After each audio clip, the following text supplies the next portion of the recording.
Bonjour à toutes et à tous, bienvenue pour ce premier workshop live de l'histoire du Mashup. J'espère que tout le monde va bien et que votre confinement se passe bien.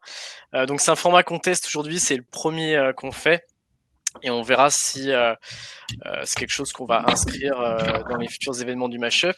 Et aujourd'hui, nous avons la chance d'accueillir parmi nous Jean-Baptiste Achard. Bonjour Jean-Baptiste. Salut Tu Thomas. m'entends? Salut. Qui est donc le cofondateur de Parfaitement. Staffy. Est-ce que tu m'entends bien? Est-ce que tout se passe bien? Ouais, c'est Ouais, bon. c'est parfait. Je suis juste en train de couper mes notifs parce que ça, sinon Il y a vous pas allez de entendre problème. des vieux gling gling pendant tout le truc, ça va pas être très agréable. Donc l'idée c'est qu'en fait c'est un fireside chat, c'est-à-dire que moi j'ai quelques questions Ok, d'intro à Jean-Baptiste et Jean-Baptiste va se présenter. Mais vous tout au long de live en fait vous avez un onglet questions à droite où vous pouvez poser toutes vos questions et on en sélectionnera quelques-unes et Jean-Baptiste tâchera d'y répondre le plus précisément possible. Jean-Baptiste du coup je pense que le mieux c'est de commencer par te présenter et que tu nous présentes ce que tu fais dans la vie. bien sûr. Donc moi je m'appelle Jean-Baptiste, j'ai 28 ans et je suis le cofondateur de Staffme. Staffme c'est une plateforme de mise en relation entre des étudiants, des jeunes de 18 à 30 ans qui ont un statut d'auto-entrepreneur, d'indépendant, avec des entreprises pour la réalisation de missions ponctuelles, missions qui peuvent être dans différents secteurs. On a à la fois de la restauration, du retail, un peu de logistique, voilà, que peut faire un jeune de 18 à 30 ans qui est motivé, qui a envie de gagner de l'argent et de l'expérience professionnelle. Et Staffme, ça fait 4 ans que je l'ai monté maintenant, c'est depuis 2016. Donc je l'ai monté à la sortie de mes études. Moi, je suis avocat de formation et j'ai fait aussi une école de commerce, l'ESSEC. Et en fait, c'est parce que avec mon associé, on a fait ce constat qu'il n'y avait pas de plateforme pour les jeunes pour travailler facilement et que ça manquait. Moi, j'avais toujours bossé pendant mes études et ça a toujours été un peu compliqué. Qu'on a monté Staffme et aujourd'hui, ça a connu un succès assez important parce que pour vous donner quelques chiffres, on a plus de 180 000 utilisateurs présents partout en France. On a donc staffers, c'est ceux qui travaillent, et on a plus de 3500 clients, parmi lesquels la moitié du CAC 40, mais aussi plein de PME partout sur le territoire. Et aujourd'hui, on est 60 salariés. Donc ça a bien grossi depuis 4 ans. En sachant que moi je me souviens, alors je sais pas si tu te souviens toi, mais moi j'ai rencontré Staffmy à l'époque dans une soirée organisée par Ricard à Nantes en 2016. Et c'est là que j'ai découvert Staffmy, vous étiez à peine 5 ou 6, donc effectivement ça a bien grandi depuis. Donc c'est assez cool. Est-ce que tu peux nous donner le chiffre de nombre de missions justement que vous réalisez par mois et peut-être pour faire le parallèle avec ce qui se passe en ce moment, comment ça, qu'est-ce qui a changé en termes de nombre de missions avant et pendant le Covid, justement? Bien sûr. Alors nous, à peu près, en nombre de missions, enfin, je n'ai pas de chiffre précis en tête, mais on doit être à plus de 10 000 missions par mois à peu près, enfin offre de missions postées sur la plateforme par les clients à destination des staffeurs. Et le Covid a pas mal bouleversé notre activité, évidemment, comme je pense un bon nombre de sociétés françaises. Pour vous donner un ordre d'idée, en fait, on a perdu quasiment du jour au lendemain 96%, enfin non, un peu moins 90% de nos clients qui ont arrêté de bosser de poster des missions parce que enfin, ils étaient dans des secteurs qui étaient à l'arrêt, je pense notamment l'animation commerciale, voilà, tout un tas de choses. Et par contre, on a 10% de nos clients qui ont continué à poster et qui ont posté dans des proportions très importantes. Et là, je pense notamment à tout ce qui tourne autour de la distribution alimentaire, Oui, bien sûr. qui représentait ouais, c'est ça, 10 à 15% à peu près de notre activité et qui aujourd'hui représente une grande majorité de celle-ci. Voilà, dans des proportions assez importantes parce que c'est des secteurs qui sont essentiels à la vie de la nation, comme on dit, et qui, du coup, ont besoin de tourner et qui, du coup, font appel à des renforts ponctuels pour justement passer cette période un peu particulière. Ouais, très bien, en effet. Et moi, j'avais une question après qui était, quel est l'avantage finalement pour un jeune qui potentiellement serait auto-entrepreneur ou qui souhaiterait le devenir, de passer justement par Staffme plutôt que d'aller chercher du business tout seul à côté et voir comment ça se passe justement. Bien sûr. Bah, nous, le principe, c'est que c'est une plateforme. Donc, en fait, ça démultiplie tes possibilités d'action parce que justement, on essaye de réunir un maximum de personnes, que ce soit d'un côté des staffeurs qui ont besoin de bosser et de l'autre des entreprises qui cherchent des personnes qui ont besoin de bosser. Donc, en fait, tu ouvres ton champ des possibles. Moi, quand j'étais étudiant, j'avais un statut d'auto-entrepreneur, je travaillais un peu, mais c'est moi qui devais aller chercher mes propres clients. J'avais pas tout le temps des offres de mission qui se présentaient à moi. Voilà, c'était plus compliqué. Justement, l'intérêt de la plateforme, c'est que en fait, on te permet d'accéder très facilement à des centaines de clients et des milliers d'offres de prestations que tu n'aurais pas forcément tout seul. Et parce que c'est pas possible, avant d'être un excellent commercial. Et donc, ça démultiplie tes possibilités et ça te permet vraiment de travailler beaucoup plus facilement et de gagner de l'argent beaucoup plus facilement que ce que tu aurais pu faire autrement. Et justement, en parlant d'argent, j'ai vu qu'il y avait un tarif qui était indiqué de base, en fait, sur le site, qui était de 16,50 € de l'heure, si je ne dis pas de bêtises. Aujourd'hui, votre C'est ça, business model, exactement. c'est quoi exactement? C'est de la prise de fees des deux côtés? Comment ça se passe? Alors, c'est très simple. Nous, en fait, on prend les fees que du côté de l'entreprise. Donc, en fait, l'entreprise va poster suivant un certain taux horaire, où il y a un taux horaire qui est minimum de 16,50 €, comme tu l'as dit. Donc, l'entreprise ne peut pas poster un taux horaire qui est moins de 16,50 €. En moyenne, ils postent autour de 18 € plutôt, les entreprises. Enfin, elles postent plutôt. Et nous, on va prendre 20% sur ce taux horaire.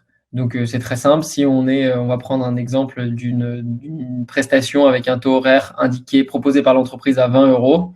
Pour faire le calcul, ce sera plus simple. Nous, on va prendre 4 € et le staffeur, l'auto-entrepreneur, va toucher 16 €. D'accord, Voilà, d'accord. c'est le modèle le plus simple qui existe. C'est du modèle d'intermédiation très classique. Oui, Sachant exactement. que la commission est prise sur l'entreprise, contrairement à certaines plateformes où la commission est prise sur soit Ouais. les deux phases de la marketplace, soit sur juste la demande. Ouais, c'est ça, donc l'auto-entrepreneur, finalement, il n'est pas lésé par Staffmi, au contraire, ça fait que lui Non. un apport de business, donc c'est cool. Il y a déjà des questions sur votre ambition internationale, etc. Mais avant, on va quand même revenir aux sources. L'idée de Staffmi et les fonds, une association qui est un peu particulière quand même, parce que il me semble bien que tu étais en stage, comme on m'a raconté, dans un cabinet d'avocat, et tu t'es associé à ton propre patron. Est-ce que tu peux justement nous raconter un peu ça? Tu Parce as que des c'est très bonnes particulier quand même. infos. Exactement. En gros, je suis associé avec Amaury Desverlanges qui a la particularité, ou d'ailleurs ça dépend de quel côté on se place, mais on a 20 ans d'écart. Donc c'est une association intergénérationnelle. Et oui, et comment ça s'est passé? En fait, on s'est connus parce que on bossait, enfin moi je bossais dans son cabinet d'avocat, dans le cabinet d'Amaury. Et Amaury, il a cette particularité qu'il a une double vie professionnelle, hein, pas personnelle. Enfin ça j'en sais rien, mais professionnel, je me prononce que sur celle-là. Et c'est qu'il a à la fois un passé d'entrepreneur et d'avocat. Et moi, ça m'a toujours vachement intrigué quand je bossais avec lui. Et puis en 2015, donc avant de monter la boîte, j'en ai parlé. Moi, je me destinais, enfin, j'allais quitter son cabinet parce que j'allais rentrer dans un cabinet plus grand. J'hésitais pas mal sur ce que je voulais faire. Et lui m'a dit, bah, il avait déjà monté 2 boîtes avec succès. Et il m'a dit, bah, mon projet de 2016, c'est de remonter une boîte. Donc, si tu veux, on y réfléchit ensemble. Comme on a l'habitude de bosser ensemble, ça se fera tout naturellement. Moi, j'ai vu une vraie opportunité pour monter mon propre business. Et du coup, c'est comme ça qu'on est parti. C'est vraiment une association d'abord humaine avant d'être une association autour d'une idée. C'est-à-dire qu'on a vraiment, on s'est dit, bah voilà, on aimerait monter quelque chose tous les deux. À partir de là, bah voilà, on n'avait pas d'idée de boîte, ni l'un ni l'autre. Enfin, on avait chacun des Ah oui, pistes, mais d'accord. c'était vraiment une friche. Et du coup, pendant quasiment 3 mois, on est allé regarder des tas de sites, on a fait tout l'inventaire de ce qui nous dérangeait dans notre vie, ce qu'on souhaitait améliorer. Et en fait, je ne sais pas Ah trop oui. comment, Un peu en mode startup voilà, studio à exactement. trouver Au des, bout des d'un modèles. moment, on est arrivé sur cette idée. Je pense, en fait, c'est un peu le fruit de nos expériences personnelles. Moi, j'étais d'une certaine manière quand je bossais avec Amaury, je faisais mes études en même temps, donc j'étais un peu son staffeur. Et donc, je pense qu'on s'est un peu inspiré de cette relation qu'on avait de travail. J'étais auto-entrepreneur à l'époque. Amaury avait monté une boîte, enfin une marketplace de mise en relation entre des avocats et des entreprises aux US 10 ans avant. Voilà, Ok. c'est toute cette expérience mise bout à bout, enfin toutes ces expériences mises bout à bout qui ont abouti sur l'idée de StaffMe, sans qu'aujourd'hui on sache vraiment dire qui est qui ou comment l'idée a vraiment germé. Je pense que c'est un Ah, processus de c'est ça que je maturation savais un peu pas. lent. D'accord. Et je savais pas en fait de qui était venue l'idée, mais vous avez réfléchi ensemble. Et alors, pour compléter ta question, on a Rose qui nous demande si finalement l'expérience un peu plus senior, on va dire, de ton associé, ça a été déterminant. Et moi, je compléterais par dire comment toi et ton profil jeune et un profil senior, vous avez réussi à vous compléter pour construire finalement une boîte de 60 salariés et quand même lever des fonds, on en parlera après. Comment ça se passe? Comment ça a créé une synergie entre vous? Qu'est-ce qui s'est passé? Bah, je pense que c'est vraiment la force de la boîte, c'est justement, enfin, elle en a plein, mais des forces de la boîte, c'est justement cette association, parce que on a une vraie, enfin, en fait, la différence d'âge crée une vraie complémentarité dans les compétences. C'est-à-dire que, bah, voilà, moi, je vais avoir la fougue de la jeunesse, l'énergie, une compréhension aussi d'une population, une compréhension du digital. Je suis très très geek, donc voilà, du produit, etc. Et de l'autre côté, Amaury, bah, il va avoir son expérience, son réseau, euh, aussi une capacité à réagir face à certains problèmes parce il y a déjà été confronté, je pense, j'en sais rien, au levée de fonds, à des relations avec les avocats, etc. Comme il a une grande expérience là-dedans, bah, évidemment, on va beaucoup, beaucoup plus vite, je pense, tous les deux, que si on s'était lancé Amaury tout seul de son côté ou moi tout seul de mon côté. Il y a souvent, quand on a des personnes qui nous parlaient lors des événements Mashup, souvent les questions qu'on nous pose le plus, c'est comment on lance un produit, quelles sont les premières étapes. Et souvent on leur explique bah, déjà commencer par créer un MVP, commencer peut-être à le tester sur une cible, etc.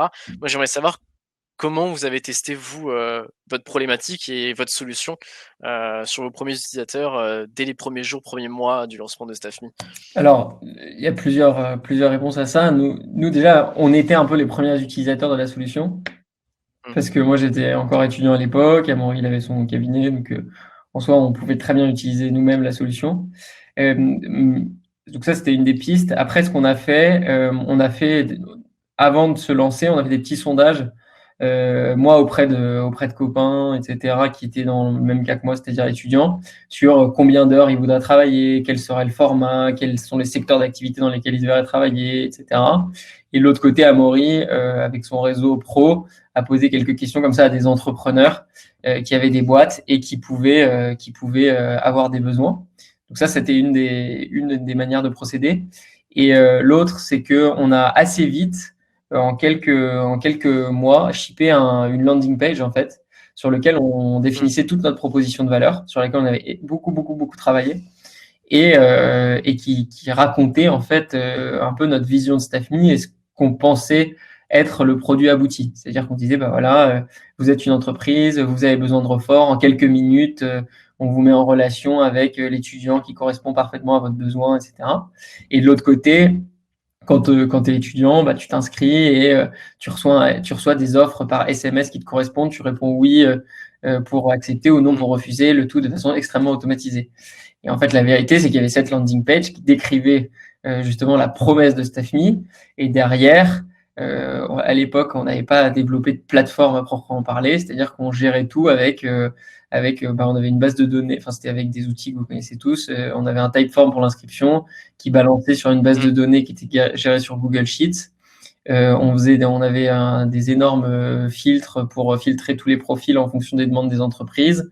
À ce moment-là, on envoyait un texto groupé via une app qu'on avait pour envoyer des textos groupés à tous les staffeurs. Le premier qui répondait, il répondait oui. On allait voir dans le fichier Excel qui c'était. À ce moment-là, on lui a envoyé un mail pseudo-automatique. Enfin bref, on a fait le truc hyper à la mano. Bootstrappier à la main, ouais, bien À sûr. fond, à fond, à fond. Et en fait, ce qu'on a vu, c'est comme ça qu'on a levé nos premiers milliers d'euros, enfin centaines de milliers d'euros. C'est juste sur ce concept-là, Mm. parce qu'en fait, on a vu qu'il y a eu un attrait hyper fort pour la solution dès le début. Pour vous donner un exemple, on créé notre landing page et tout. Personne n'en avait entendu parler parce qu'évidemment, on le faisait dans la cuisine d'Amaury. Et du coup, il n'y avait que nous qui savions, et puis après nos proches qui ont bossé là-dessus. Et je me rappelle très bien, c'était un vendredi soir. On s'est dit, bah, lance ce site, quoi. C'est sympa, mais de le garder pour nous. Mais il y a un moment, il va falloir qu'on éprouve ce que c'est, enfin qu'on rencontre notre public. Et du coup, comment on a fait? On a mis chacun un message sur nos Facebook perso en disant, voilà, on lance Staffme, dites à vos frères et sœurs, à vos cousins, à neveux de vous inscrire. Et de l'autre côté, si vous avez des besoins et que vous avez une boîte ou que votre oncle a une boîte ou je ne sais quoi, inscrivez-vous sur Staffme. Donc ça, c'était à l'aune de nos réseaux personnels, donc c'était pas une explosion extraordinaire. Mais par contre, on a fait un truc, c'est qu'on a posté un message sur le groupe Wanted Bon Plan, qui est un groupe en région parisienne qui regroupe quasiment 3 millions de personnes. Et en fait, ça a été l'explosion. C'est-à-dire qu'on a posté le message avec une petite proposition de valeur à, je sais pas, à 17 heures. Et le soir même, on avait plus de 350 inscrits. On avait au moins 3-4 boîtes. Enfin bref, c'était complètement fou. On s'est dit, pourquoi on a fait ça le vendredi? On aurait mieux fait de partir en week-end tranquille et non, c'est ça le lundi. Mais voilà, et on a vu là, dès ces premières heures de lancement, qu'en fait, il y avait une vraie attente de la part des deux publics d'une solution comme ça. Donc, ça nous a vachement conforté dans l'idée. Donc, si j'ai un conseil à donner, c'est vraiment, n'hésitez pas à faire des trucs qui soient un peu, voilà, faut vraiment vendre la solution, faire un truc où vous vendez votre proposition de valeur. Et derrière, si c'est entre guillemets un truc que vous faites complètement à la mano, bootstrappé et tout, c'est pas un problème parce que vous allez déjà vous allez montrer que votre solution fonctionne, même si derrière vous passez des nuits blanches à faire des tableurs Excel et à remplir des factures à la main comme on faisait. Vous allez montrer que votre solution fonctionne et vous allez parfaitement la comprendre et savoir en fait tous les bouts de la chaîne qu'il faut automatiser. Et aujourd'hui, par exemple, nous, on a une solution depuis après à peu près 6 mois après le lancement, on avait une solution quasi full auto qu'on améliore encore tous les jours. Mais cette solution full auto, elle a été construite parce qu'en fait, on a automatisé et digitalisé des petites briques qu'on faisait à la main, quoi, les unes après les autres. Et pour vous donner un ordre d'idée en termes de chiffres, en fait, on a fait ça donc, de avril à décembre sans plateforme avec le truc Bootstrap où c'était vraiment un peu chicanos, quoi. Donc pratiquement 6 mois en fait. En 6 mois, et pendant 6 mois, on a fait ça et à la fin, on faisait quasiment plus de 100 000 euros de volume d'affaires sur le dernier mois en décembre, avant de passer à la plateforme. Ah ouais. Donc que avec des bases sur Google Sheets, avec du no-code, quoi. Donc comme quoi, MVP, ça se fait 100% à la main. Ah ouais, je Et pense. ça se teste très facilement sur le terrain. Donc ça, on est en 2016, donc c'est l'un des premiers succès, grandes étapes de la vie de Staffme. Et après, l'une des notables après, c'est en 2018, vous levez 3 millions. Tout à fait. Donc votre première levée, je crois que c'est la seule pour l'instant. Quelles ont été les grandes étapes après, que ce soit levée de fonds ou autre, dans la vie de Staffme? Et pour répondre à la question donc de Axel, c'est quoi après vos prochaines next steps? Est-ce qu'on parle international? Est-ce qu'on parle d'Europe? Ou est-ce que vous allez rester sur la France, mais en déployant davantage? Alors, nous, on avait levé au lancement 500 000 euros, je crois, ouais, quelques mois après le lancement. Et après, on a levé 1 an et demi après ça, donc en janvier 2018, 3 millions. C'est exactement ça. Et le projet, du coup, c'était en 2018, c'était de s'étendre partout en France, ce qu'on a réussi. Et en 2019, c'était d'avoir une boîte rentable, ce qu'on a réussi aussi. Donc aujourd'hui, Ok. la boîte est rentable, donc ça nous permet justement avec l'argent qu'on gagne, de lancer d'autres projets. Et du coup, 2020, le projet, en plus de survivre et de passer cette crise un peu Covid. compliquée pour tout le monde, le projet, c'est d'étendre la solution Staffme. Donc il y en a peut-être qui ont suivi, mais on a lancé des filiales de Staffme. Donc, il y en a une qu'on a annoncée il y a à peu près 10 jours. C'est la Staffme Academy.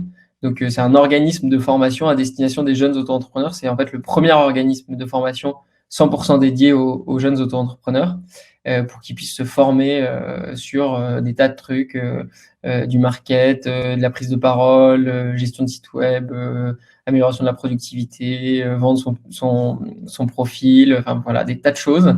Donc on a cette activité et aujourd'hui notre ambition c'est vraiment d'être un acteur majeur sur le marché français qui nous semble déjà très important, de développer ces nouveaux produits. Donc il y a la Staffme Academy, on en annoncera un autre plutôt vers la fin de l'année, enfin plutôt T4 2020 et donc c'est vraiment de s'étendre sur le territoire national et après d'étendre ces deux solutions plutôt que d'aller assez vite à l'international. Je pense que ce sera la next step plutôt dans 1 ou 2 ans. 1 ou 2 ans, du coup, Ouais. l'international, et se concentrer, du coup, sur la France. La Staff Me Academy, donc nous, on refera des posts dessus, courant mai, pour vous partager tout ça, et pour vous envoyer un peu, d'inscriptions, ça peut en intéresser certains. Donc je rappelle, hein, Staffme sur un modèle de mise en relation, c'est un modèle que je connais bien. La première boîte que j'avais lancée, c'était justement un modèle de mise en relation. Et l'un des grands problèmes du modèle de mise en relation, c'est qu'il faut trouver assez de staffers et assez d'entreprises pour finalement créer une des mises en relation intéressantes et avec un volume d'affaires qui est assez important. Comment vous avez justement travaillé et qu'est-ce que vous avez utilisé comme technique pour faire grossir en même temps le nombre de staffers et le nombre de cibles entreprises, justement? Alors, nous, on a quelques métriques dans la boîte qu'on connaît sur les ratios en fait qu'il faut avoir, que ce soit ville par ville, secteur par secteur, de nombre de staffers et de nombre d'entreprises. Et pour être très honnête, depuis le début de Staffme, on a eu pas mal de chance parce que pour l'instant, ces ratios se tiennent assez naturellement et sans faire trop d'efforts, que ce soit d'un côté ou de l'autre. C'est-à-dire qu'on a peu de déséquilibre, mis à part dans certaines régions très isolées où on peut avoir un déséquilibre, ou alors dans certaines périodes. Par exemple, en décembre, c'est un moment où les étudiants sont en partiel et du coup, ils ont peu de temps pour travailler. Et en même temps, c'est un fort moment de consommation chez les Français et du coup pour les entreprises. Et on a du coup moins de supply. Je prends un autre exemple qui est l'inverse. L'été, tous les jeunes ont envie de bosser, sauf que les entreprises en août, globalement, elles sont à peu près à l'arrêt, quoi. Ouais. Sur beaucoup d'entreprises en tout cas. Donc on a l'effet inverse. Mais pour l'instant, on arrive à tenir à peu près cette répartition assez facilement. Et après, sur les techniques d'acquisition, c'est du classique. Côté entreprise, c'est des sales beaucoup par téléphone, LinkedIn, enfin sales classique. Et côté faire sales B2B et côté staffer, on s'est beaucoup appuyé sur le referral. Donc vraiment, ça c'est quasiment 60 à 70% de nos nouveaux staffers viennent sur les recommandations d'un proche. Donc ça c'est vraiment quelque chose sur lequel on s'appuie à fond, sur les effets de communauté, sur la communication au sein des staffers, etc. Et après, on fait un tout petit peu de gros sur les réseaux. Donc, je pense pas mal LinkedIn, Facebook, même si Facebook enfin, ça marche moins bien depuis 1 an et demi ou 2. Donc voilà, c'est principalement ça. Donc social media et referral. Et après, par contre, on fait pas du tout d'ads. Donc ça, c'est un truc auquel Ok. on tient depuis le début.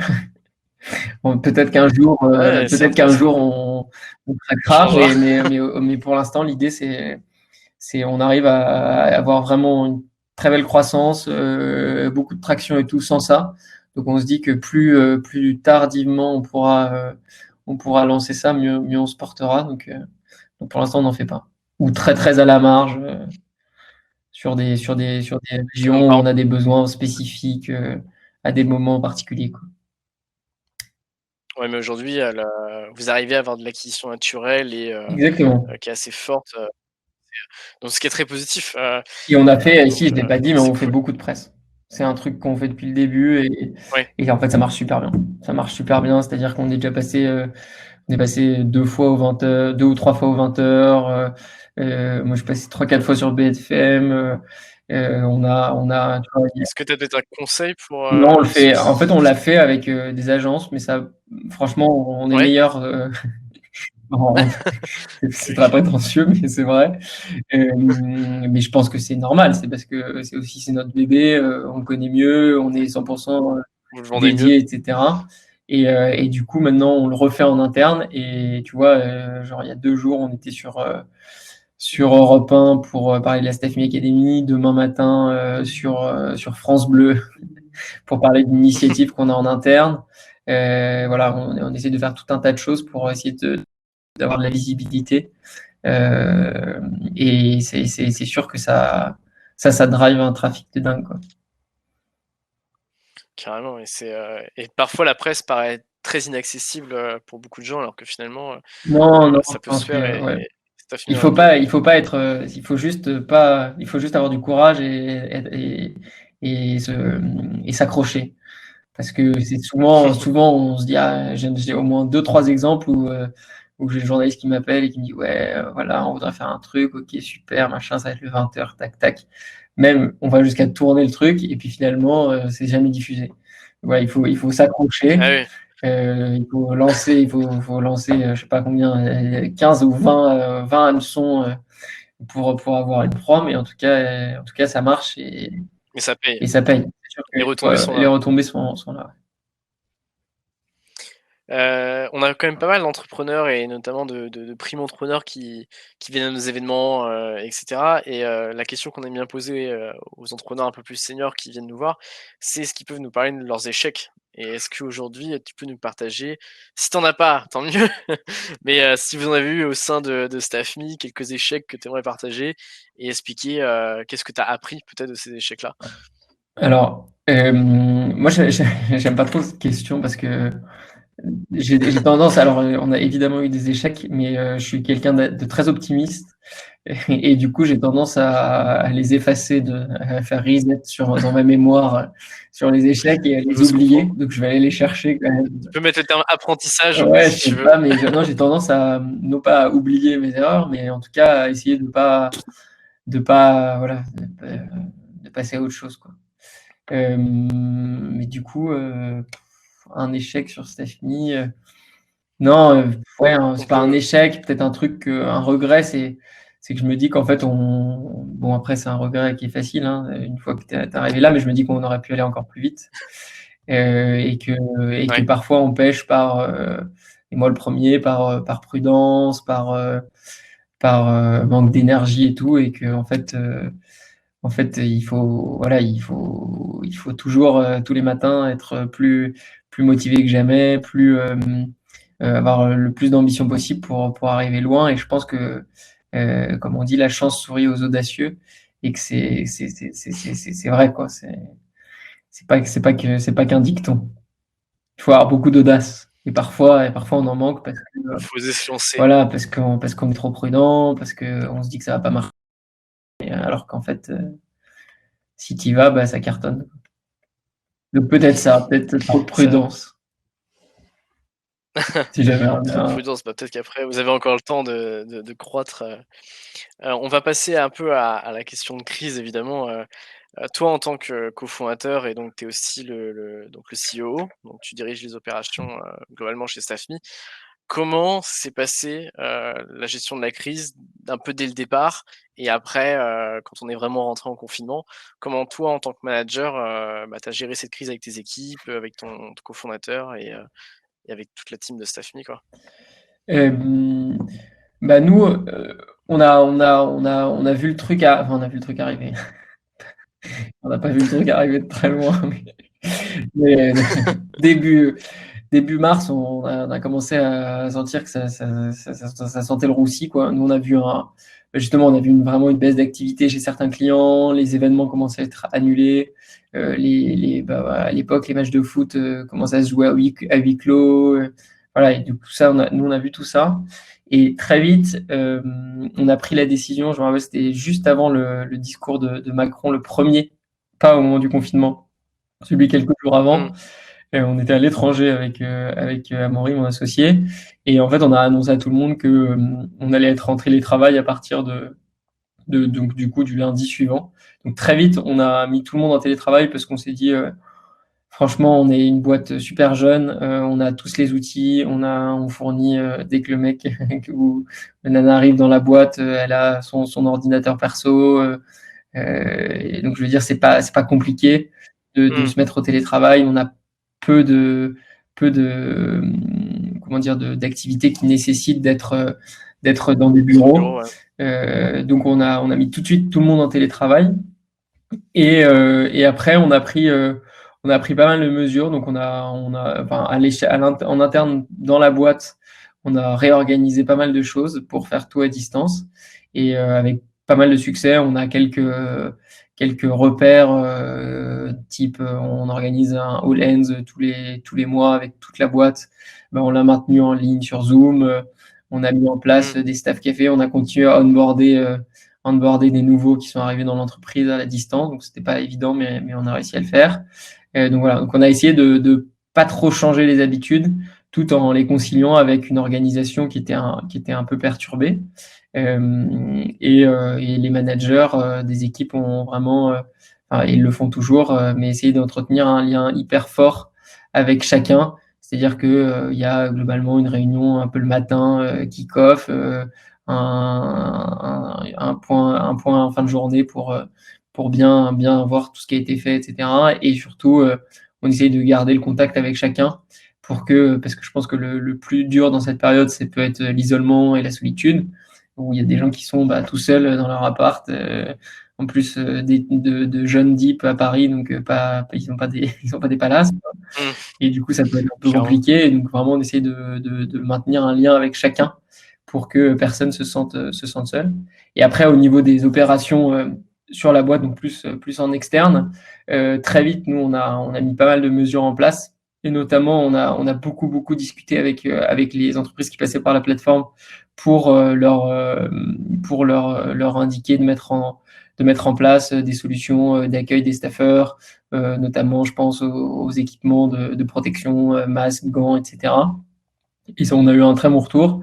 Et les quelques boîtes pour lesquelles c'était un peu plus folklore, dans ce cas-là, on leur a interdit l'accès à la plateforme parce qu'on a ce droit. Donc c'est plutôt bon pour justement qu'il n'y ait pas de staffeurs qui Faire soient appliquer les débordés. règles, ouais, bien Et sûr. après, ce qu'on a fait côté staffeur, c'est qu'en fait, on a pris une décision un peu forte, c'est qu'on a entre guillemets coupé l'accès à tous les staffeurs sur la plateforme, et on a mis un bouton je suis volontaire pour aider pour travailler pendant cette période. Et du coup, en fait, ce qui fait que du coup, il n'y a que ceux qui ont ce bouton activé, je suis volontaire pour aider pendant cette période, qui reçoivent des offres.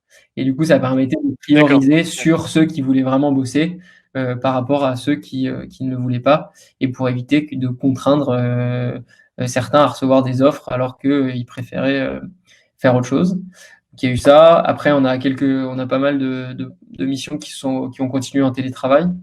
Ça a représenté, je sais pas, 15 ou 20% des missions.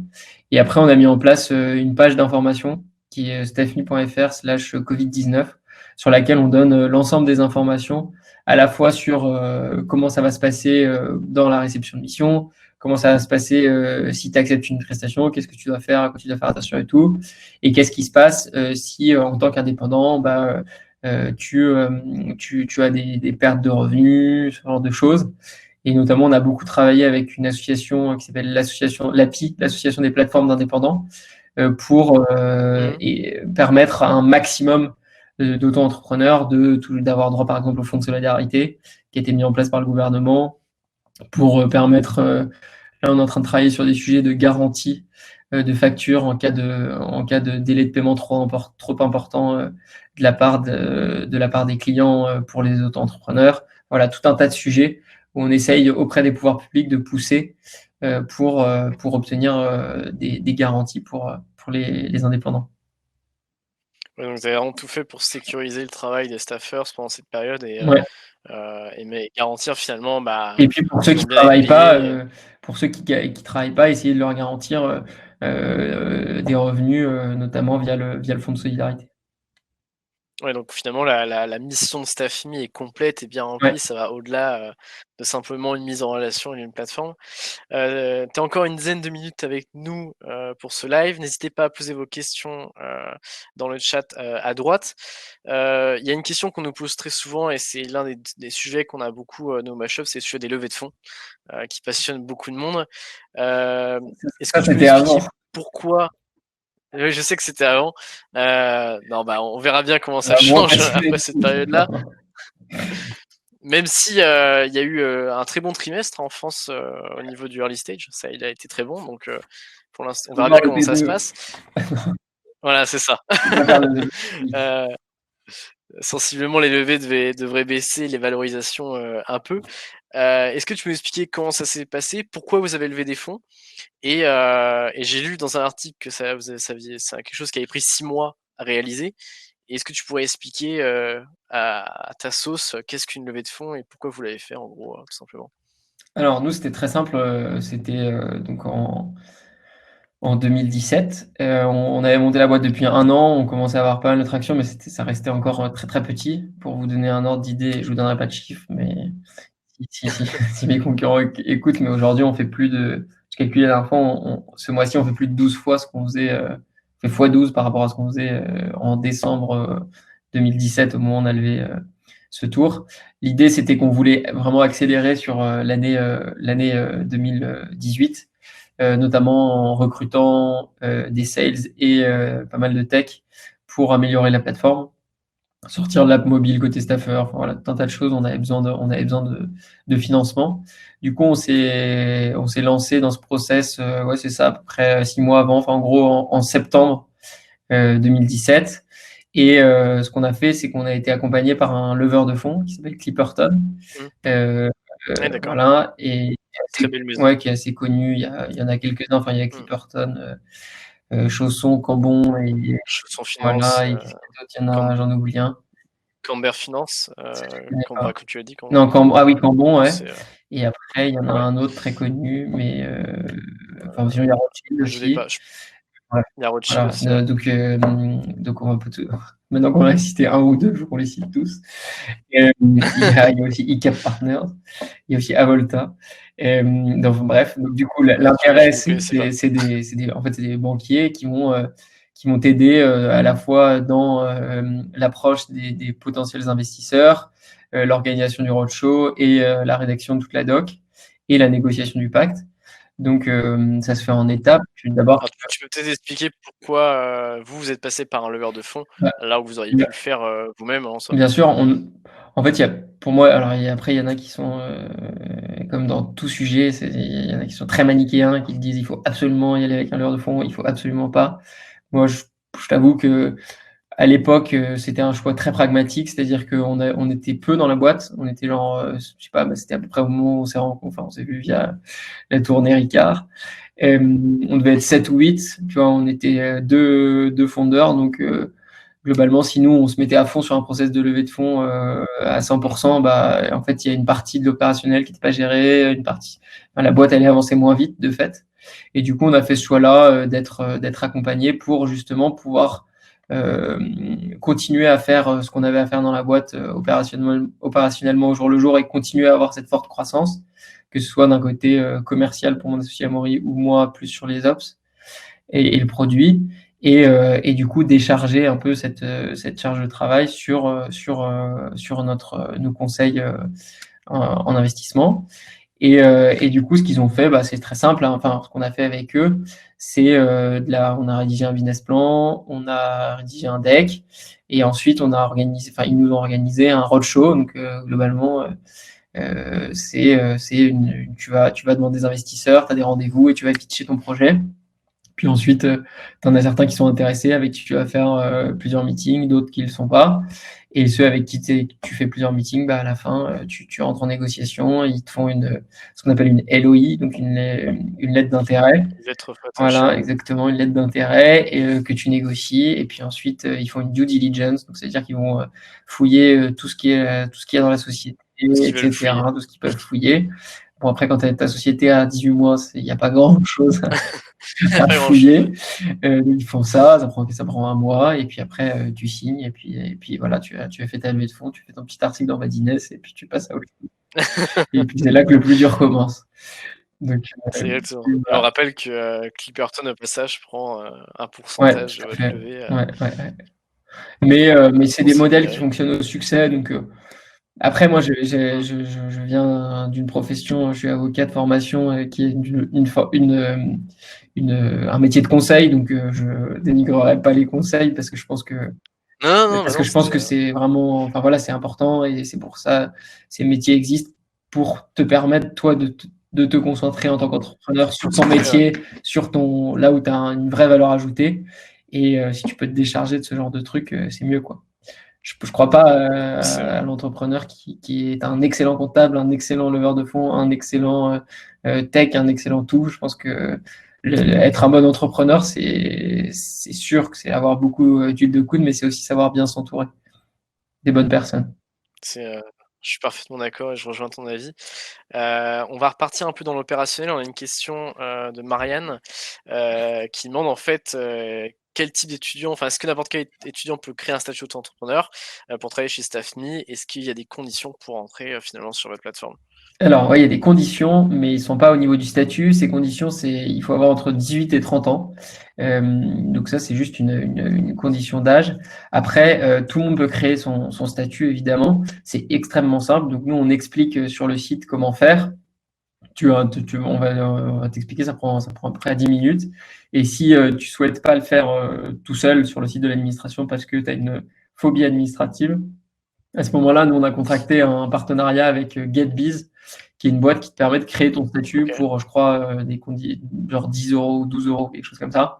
Donc, beaucoup, beaucoup moins cher que toutes les autres solutions qu'il peut y avoir sur le marché.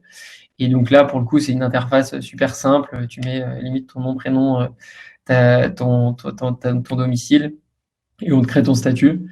Donc voilà, donc c'est vraiment hyper hyper simple et c'est la force en fait de ce statut, c'est que j'imagine qu'il y en a nombre d'entre vous qui le sont. Moi je l'ai été, donc je peux en témoigner. C'est qu'en fait ça se crée en 10 minutes, ça se ferme en 10 minutes et que quand tu n'as pas gagné d'argent, tu ne payes rien. Quand tu as gagné de l'argent, tu payes un pourcentage, donc c'est hyper simple à calculer et tu peux Hmm. faire tout un tas de choses, facturer tout un tas de prestations pour tout un tas On peut de parler clients. de Shine maintenant qui aide pas mal Aussi, sur ouais. cette partie-là Ouais. avec la partie bancaire, partie facture. Et alors justement, en parlant de ça, il y a une question que je trouve intéressante, c'est une question d'Axel qui me demande finalement quelle est la différence entre Staffme et des plateformes comme Malte qui sont aussi des freelances, mais d'un autre type, et comment vous fidélisez les entreprises et éviter finalement qu'il y ait bypass, c'est-à-dire qu'elles passent en direct et puis par la plateforme Staffme. Alors, sur la première, C'est ce qui peut arriver en... non, non, pas. Non, Non, je parlais pour d'autres plateformes, ah oui, type Airbnb ouais, ou Malte. Non, ou sur la Malte. première question, en fait, nous, donc, on se différencie par je pense, par à la fois les publics d'indépendants. C'est-à-dire que Malte, ça va être des publics très spécialisés, type freelance, je sais pas, en graphisme, en dev, etc. Ce que nous, on a, mais un tout petit peu. Nous, ça va être beaucoup plus, comme je disais, du job étudiant. Donc, la mission type, ça va être de l'événementiel, ça va être voilà, du réassort dans un magasin de grande distribution. Voilà, c'est vraiment du petit job. Donc ça, c'est la différence, c'est-à-dire que les publics qu'on adresse sont pas les mêmes et les missions qui sont proposées par les entreprises sur la plateforme ne sont pas les mêmes non plus. Donc ça, c'est vraiment la différence. Après, tous les deux sont des plateformes avec des indépendants, donc il y a quand même pas mal de points communs. Et je pense qu'il y a une autre différence aussi, c'est le mode de fonctionnement. Malte, de ce que j'en sais, c'est vraiment une marketplace ouverte.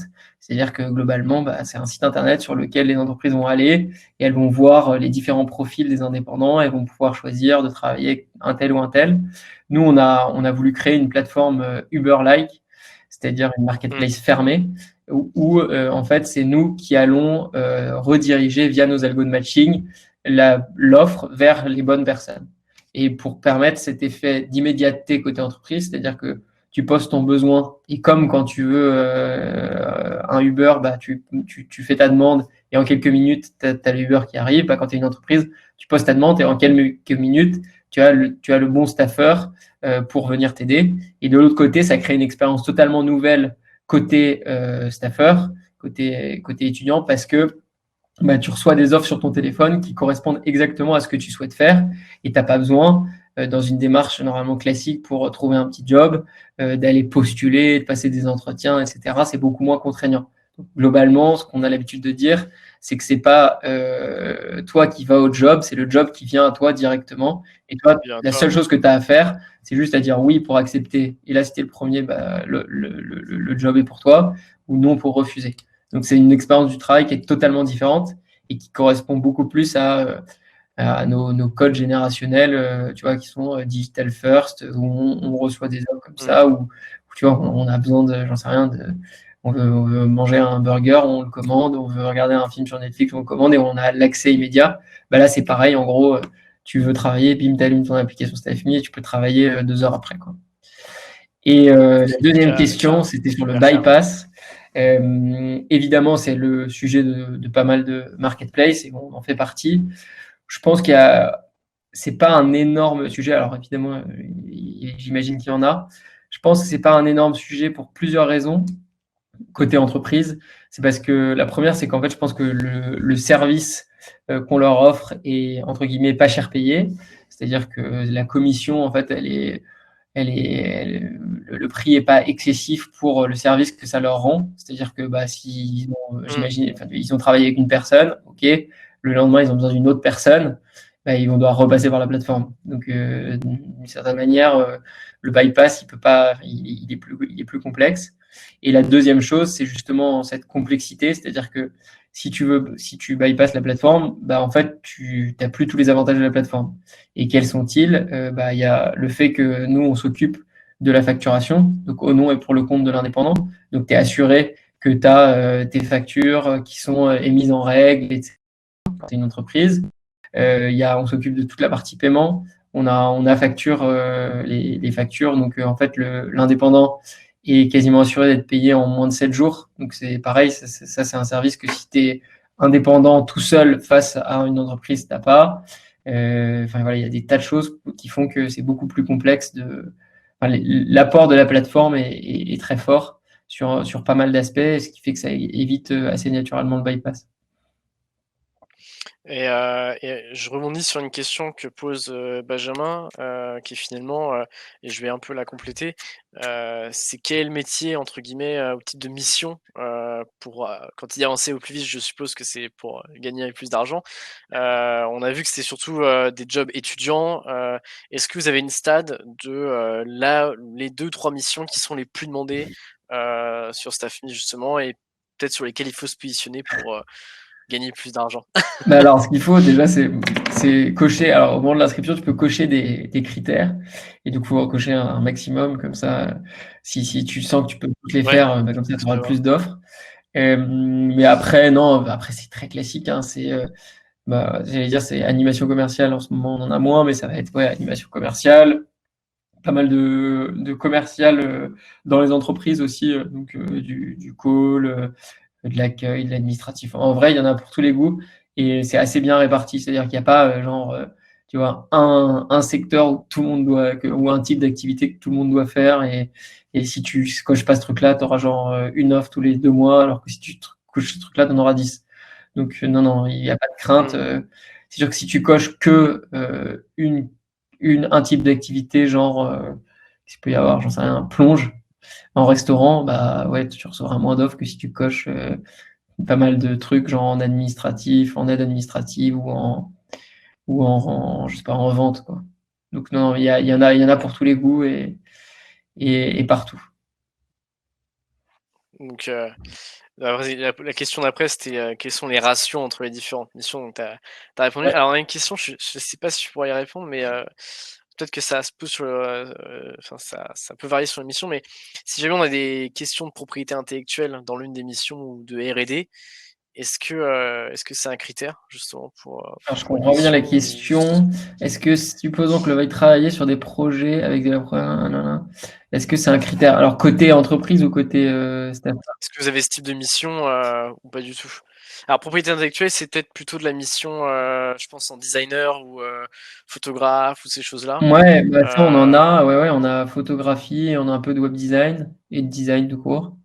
Enfin, graphisme. Après, je comprends. ou Ouais. alors, c'est peut-être, je sais pas Si si on fait c'est travailler sur des un staffeur. projets plus confidentiels, après, ça dépend de quel côté. Enfin, de toute façon, après, ce que tu vas faire, c'est que tu vas signer un NDA avec l'entreprise avec qui tu Avec travailles. directement l'entreprise, et ça, c'est. Ouais. Et c'est même plus trop votre Non, problème, nous, on le justement. sait pas, en fait. On avait une petite dernière question, donc il n'y a rien à voir avec tout ce qu'on a dit, mais c'est sur le recrutement. Comment vous avez recruté votre premier développeur? Et on sait que c'est une question qu'on a beaucoup mash-up, comment, notamment avoir un associé CTO, comment recruter ses premiers développeurs, notamment quand on n'a pas d'argent. Donc, c'est peut-être pour extrapoler la question. Alors, je pense que la réponse est réseau, réseau, réseau. Non, non. Ouais, Alors, nous, ce qu'on a fait, le choix qu'on a fait, il est un peu particulier parce qu'en fait, au début, on a travaillé avec une boîte en externalisation et on s'est mis dans les mêmes locaux ouais. qu'elle. Donc, c'était presque comme notre équipe à Ok, l'intérieur, mais on les avait pas recrutés, donc on avait les avantages. Et en fait, il s'avère qu'on était dans un espace de coworking. Et dans cet espace de coworking, il y avait une boîte qui avait des développeurs avec qui on s'entendait trop bien et du coup avec qui on voyait tous les jours à la machine à café. Et on leur a fait la bringue pendant un an à peu près en leur disant mais viens, viens, viens, c'est top, viens chez Stephanie et tout. ah, Aujourd'hui, c'est vous notre... recrutiez voilà. sur le même lieu de travail? Et finalement, après, on a déménagé. Donc pendant un an, on n'était plus dans les mêmes locaux, mais on continuait à échanger et tout. Et, euh, et finalement, aujourd'hui, c'est notre CTO et c'est notre lead dev.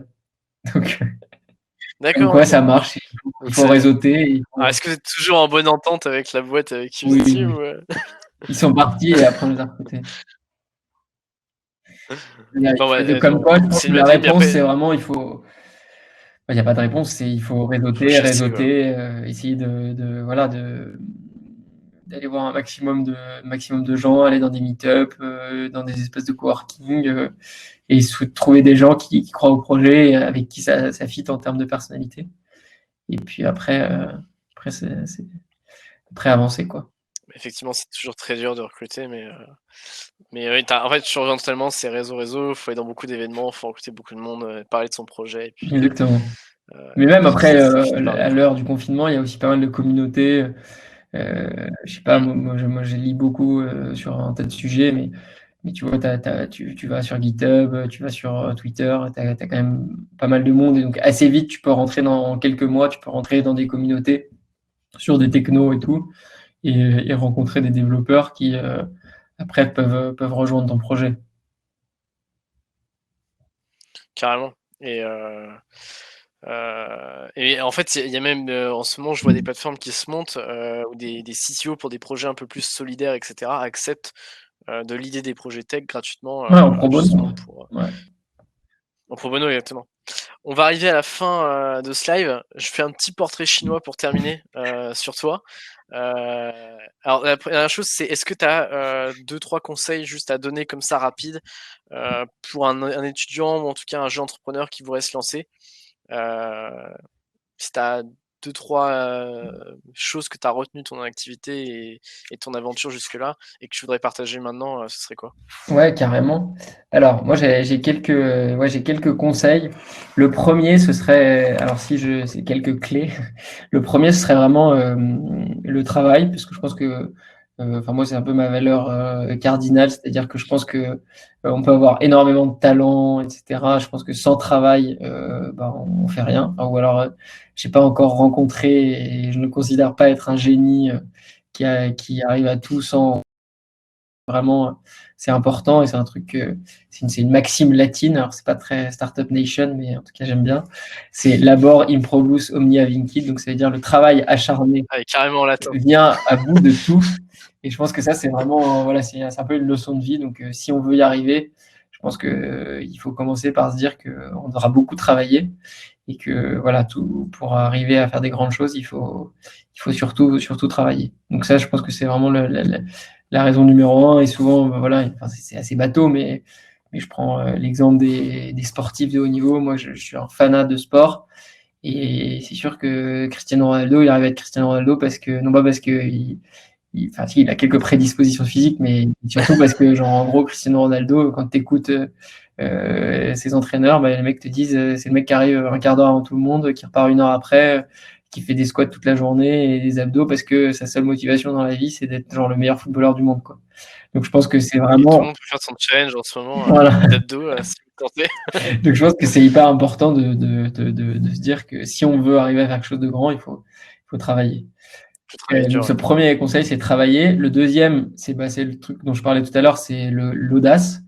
Je pense qu'il faut vraiment pas avoir peur de se lancer et parfois de paraître un peu fou par rapport à la moyenne et de bluffer un peu aussi sur ce qu'on fait. Il y a une image que j'aime bien, c'est dans Adam Smith. Donc Adam Smith, c'est un économiste qui est plus connu pour sa théorie de la main invisible que pour sa perception de l'entrepreneur. Mais il dit qu'en fait, l'entrepreneur, c'est celui qui voit une étoile que personne ne voit parce que c'est sa bonne étoile et c'est ce qui lui permet de continuer à avancer. Et c'est vrai qu'en fait, pour être entrepreneur, il faut forcément être un peu fou et croire à une étoile que tout le monde ne voit pas. Je prends mon cas. Moi, je devais être avocat. J'avais tout fait pour ça, 8 ans d'études et tout. Ma mère était ravie. Elle se voyait, elle était trop contente du jour. Elle me verrait en robe, prêter serment. Et au bout Ouais, de c'est 8 ça. ans, je lui ai dit, en fait, j'envoie tout bouler, je vais monter une boîte. Et du coup, elle m'a regardé en T'as jamais mode, prêté serment du coup? non. Et du Ah oui, coup, d'accord. Ok.